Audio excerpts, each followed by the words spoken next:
ছেলেটার নাম ছিল অয়ন, মেয়েটির নাম ছিল মায়া। কলেজের প্রথম দিনেই দেখা। মায়ার হাতে ছিল একগুচ্ছ শিউলি ফুল, আর অয়নের মনে হলো সে যেন হঠাৎ করেই শরতের ভোরে ঢুকে পড়েছে।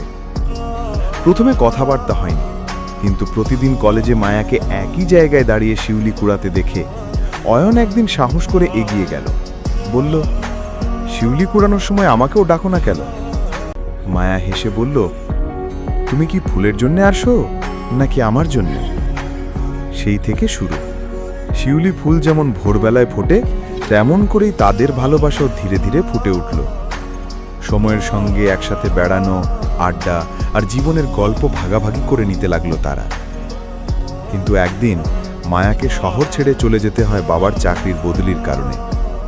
যাবার সময় অয়নের হাতে সে একটা শিউলি ফুল দিয়ে বলল, এই ফুলটা তুমি রেখে দিও, যতদিন ভালোবাসবে ততদিন এটা শুকাবে না।